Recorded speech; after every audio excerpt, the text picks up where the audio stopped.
কথা হয়েছিল প্রত্যেকটি সিনেমা একটি করে শো পাবে, সমানভাবে শো ভাগ হবে।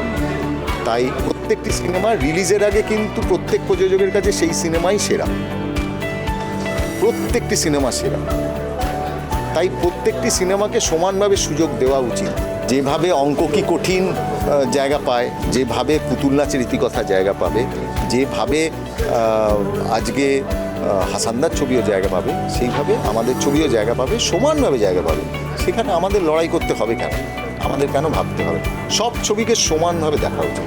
তারপর যে ছবি ভালো চললো, যে ছবির জন্য দর্শক এগিয়ে এলো, দর্শক ভিড় করতে শুরু করলো, সেখানে তো হল মালিকের অবভিয়াসলি সেই জায়গা তৈরি হবে যে সেখানে অন্যরকম ভাবনার ব্যাপার আসবে বা শান্তি।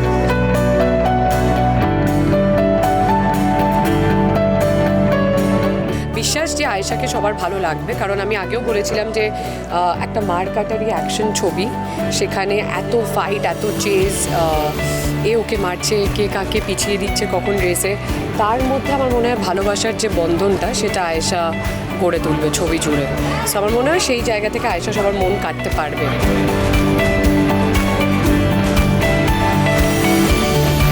পুজোয় তো বেশ বড় রিলিজ, সুতরাং পুজোতে সব ছবি, ষষ্ঠীতে একটা দেখতে পারি, সপ্তমীতে, অষ্টমীতে, মানে প্রতিযোগিতা থাকা ভালো, প্রতিদ্বন্দ্বিতা নয়।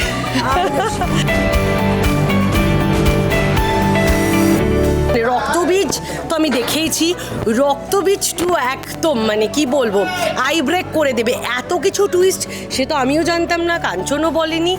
প্রত্যেককে খুব সুন্দর লাগছে, প্রত্যেককে। দর্শকরা হলে জানতে পারবেন কি টুইস্ট আছে, কি টুইস্ট নেই। তবে একটাই কথা বলবো যে একটা আপনাদের বলছি, দর্শকদের সবাইকে 2 ঘন্টা 2.5 ঘন্টার সিনেমা দেখে 2 মিনিটে বলে দেন, কিন্তু বিশ্বাস করুন এই 2.5 ঘন্টার সিনেমাটা বানাতে গেলে আমরা প্রচুর পরিশ্রম করি এবং চেষ্টা করি 100% যাতে আপনাদের ভালো লাগে। খুব সুন্দর অভিজ্ঞতা নিয়ে আমি যাচ্ছি। অ্যান্ড যেটা ছবি বানিয়েছে, হয় না শুধু এন্টারটেনমেন্ট না, তার সাথে থটগুলো একটা মেসেজ, অ্যান্ড খুব প্রেশার দিয়ে মেসেজটা না, হ্যামারিং করে বা প্রোপাগান্ডিক মেসেজও নেই, কিন্তু একটা হিউম্যান মেসেজ অডিয়েন্স নিয়ে যাবে। সেটা মানে হয় না কি আফটার ফিনিশিং দ্য ফিল্ম এরকম নাকি থিয়েটারে ছেড়ে চলে যাবে, এটা বাইরে গিয়েও একবার ভাববে আরে এটা, আরে হ্যাঁ এটা।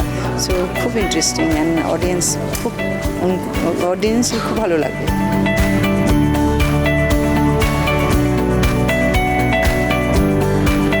বিনোদনের এরকম সমস্ত আপডেটের জন্য অবশ্যই চোখ রাখুন ট্রাইব টিভি বাংলার পর্দায়।